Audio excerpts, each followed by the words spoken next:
to kill it with the jacket, Max. I have the utmost respect for you, Max. I should have put a jacket on. You're right. I apologize. There you go. Oh, my goodness. There you go. All right, fellas, let's get into it, because obviously we know one thing the Cowboys are good at. You're a former Cowboy, Marcus. You know this. Is marketing. Omission from that hype video? What's the deal? Where was your quarterback? No Dak Prescott sighting. Do you have a problem with that video Dallas just put out? Absolutely. Molly, read the room.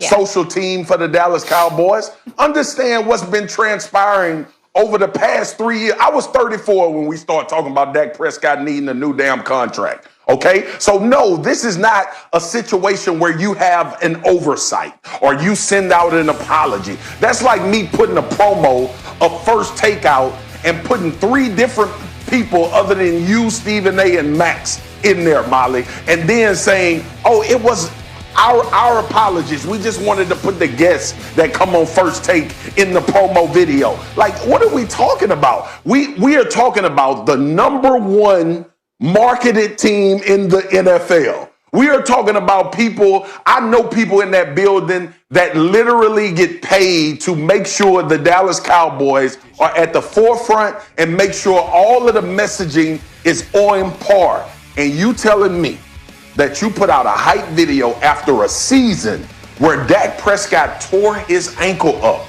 trying to make plays and he's not in it?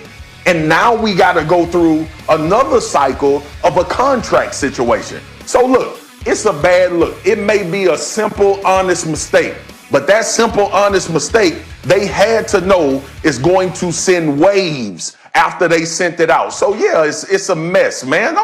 You're not going to promo anything without the star of it being in the video. And then they put Troy Aikman in it. What? I ain't tripping. Max, tell me if I'm tripping. Well, I don't have a problem with it. Let me tell you why. I think pointedly, I see what you're saying. I agree with what you're saying, but here's my conclusion. Remember what Adam Schefter said about the over-under for quarterbacks switching teams this offseason? He said the over-under is 18, and he'll take 18. The over.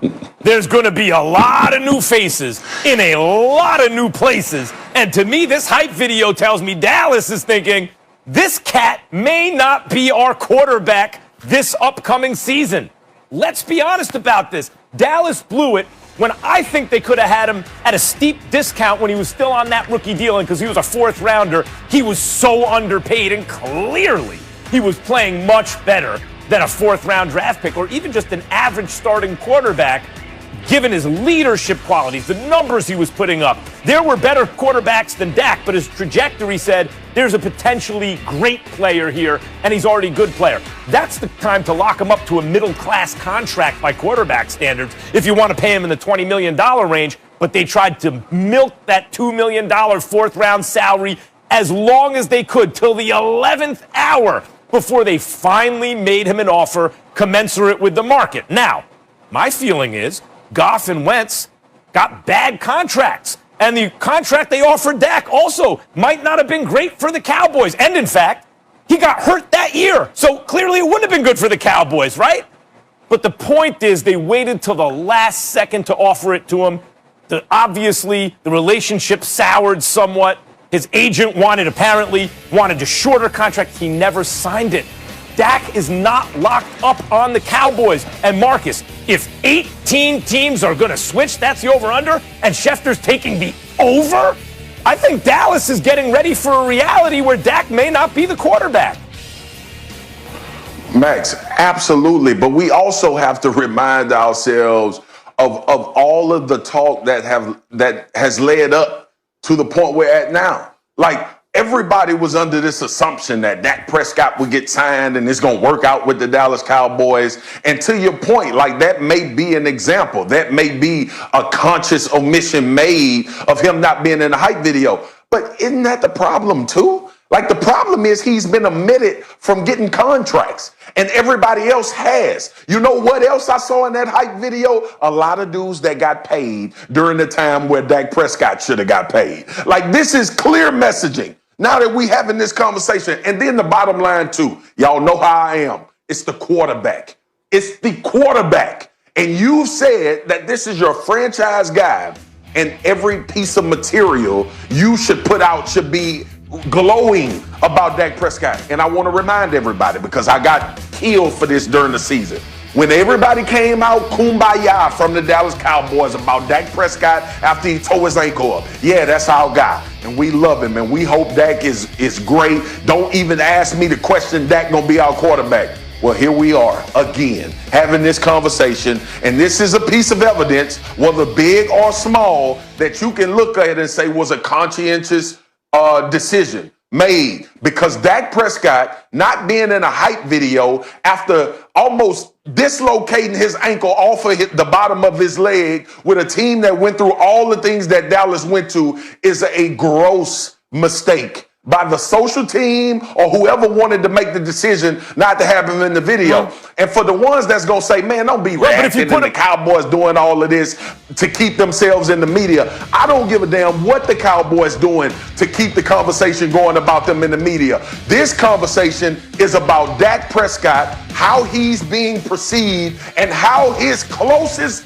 people are seeing this situation play out. We're talking about something that obviously has been talked about with Dak Prescott and his brother Tad Prescott noticing things that are coming out with the messaging with the Dallas Cowboys. But Marcus, if they put him in the hype video and he's not on the team, that's maybe worse. Like, the fact of the matter is, I bring up Wentz and Goff, right? Max, I thought those contracts were mistakes. But you put him in the hype video. You put him in the hype video because what you've told us is you want him. You've told us you want him to be the franchise guy.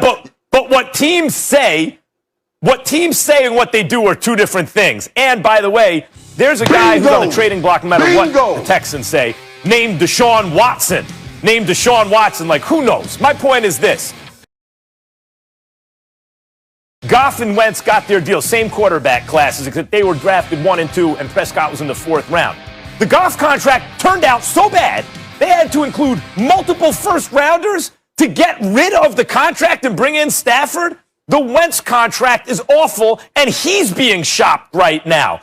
So maybe Dallas is looking and saying, hey, we haven't signed Dak to that deal yet. We don't have that problem yet, but he still has trade value. We can get out of this thing without taking the cap hit that the Eagles are about to take. Let's not put him in this hype video right now because he ain't going to be on the team. That might be their level of thinking, but that ain't what they told us. That's my point. So, look, man, let this saga play out where we find out the Dallas Cowboys didn't make an effort to make sure to keep Dak on this roster, and they've already playing. Look, you got to stay ahead of the game. I agree with you. I understand what you're saying. Like, they're in a position because they didn't pay the long-term money, and we see what's happening.